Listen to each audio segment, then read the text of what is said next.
Hello guys, Joester here. Welcome back to another video. So this time I have a budget 1080p projector that has actually improved the soft image that other budget projectors suffer from. This is the C680 projector from a company called Vivimage. It has a 1080p native resolution, 5000:1 contrast ratio, and they claim to have 5500 lux of brightness. So let's find out if this is worth your money.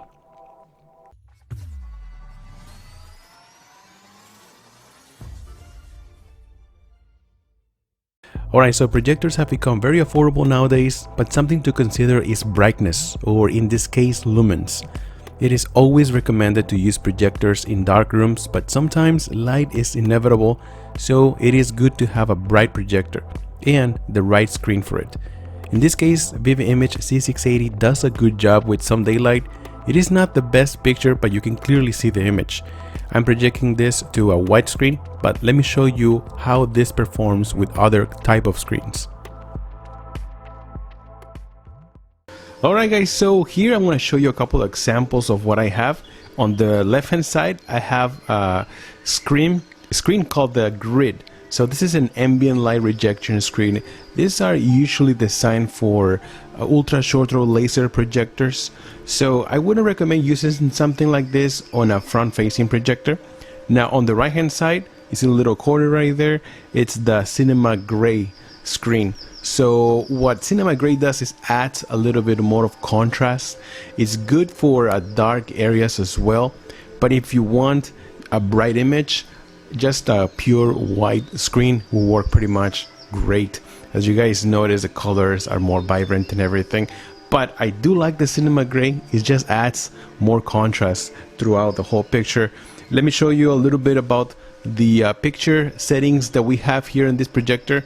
And as you guys can see, I have the standard mode. I feel like the standard mode is probably like the best image or picture mode, and then you can add soft if you want something softer. I don't like that. And then you can also customize here. You can change contrast, brightness, color, sharpness, tint, pretty much anything you want. And then there is the vivid image. I do not like the vivid image. It just clips everything. Look at all this brightness, and you lose so much details and colors. It's such a huge difference. So I recommend standard out of the box. This is probably the best option that you're going to find. There's already also a lot of other picture settings. Color, temperature, I have it in medium. You can change this to warmer just to add a little bit more color, but I feel like I feel like it just oversaturates the colors a lot. Now if you like oversaturation in colors, this is a good choice, but you can also customize here the color temperature. That's something cool about this projector. It gives you a lot of options. Aspect ratio, you can change that. Noise reduction, have this in the middle, and then reduce display 100%. You can make the whole image a little bit smaller or bigger if you want. Sound mode, I have this in movie. Now the sound on this projector, it's okay. I would recommend to buy a soundbar, or at least connect this to your home theater, right? Probably you're going to do that anyways. This is how the image looks. Like I said, I think it looks pretty good. Let me turn on the lights so you guys can see what difference this makes.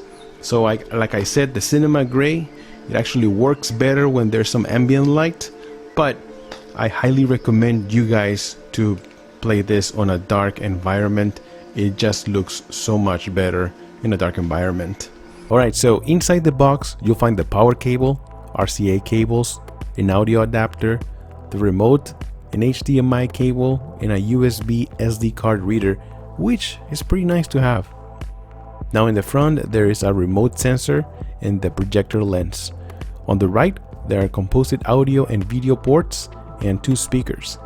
On the back you'll find the keystone adjustment, the power button, a VGA port, 2 USBs, and an HDMI port. On the other side there are only 2 ventilations. On the bottom you'll find the wall mount adapter and height adjustments. Oh yeah, and you'll find the focus adjustment here on the lens. There's no physical buttons, so the projector looks very clean with a brushed aluminum finish. Now this projector also has Keystone Correction, but I wouldn't recommend messing around with Keystone because, as you guys will notice, the image will get soft on top depending on how you adjust this, or it will get soft in the bottom. So I don't know why these projectors keep having the same issue. At least when you have everything aligned, all the corners and top and bottom looks very clean and clear. But if for some reason you have the Keystone adjusted, it looks soft, the image gets distorted, and I do not like that. Now I do have a 100-inch screen size, but I'm only getting about 80 inches of picture, and that's because the projector is around 9 feet away. So this is 9 feet away, and I'm producing 80 inches. If you want to get the whole 100-inch, you're going to need a bigger room, or at least 10 feet away distance from the wall, or from whatever you're projecting this to. So in this projector, I decided to use my Amazon Fire Stick, and here I'm using also the extension because it does come with a little extension, and this is very useful because if you're using the power from the USB from the projector, from the same projector, you won't be able to use it if you don't have this extension. So that is just something that I wanted to mention. But this way I turn this projector into a smart projector. That's how I'm able to watch YouTube, movies anywhere, or your favorite apps right here with this projector. Now there are two 5-watt speakers located on the right hand side of the projector, and they sound okay. I mean, don't expect a full-blown home theater experience if you have this, just the speakers from this, but at least it comes with speakers.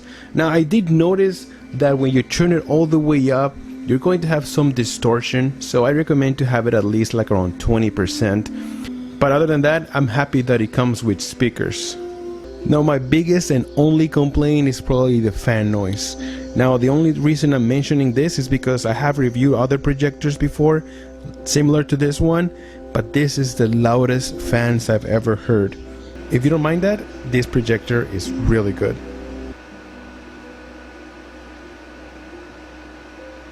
So I also connected my Xbox One X to see how this projector feels when playing video games, and I'm happy to tell you that the input lag is very low.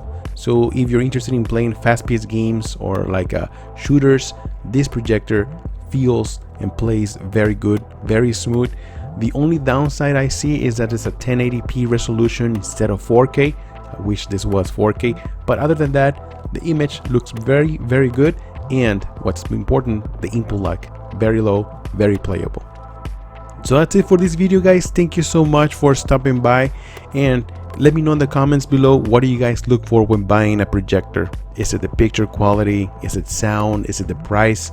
By the way, talking about price, this projector sells for $250. So if you're interested in buying one, I'm going to leave a link in the description of this video, just in case if you're looking for this specific projector.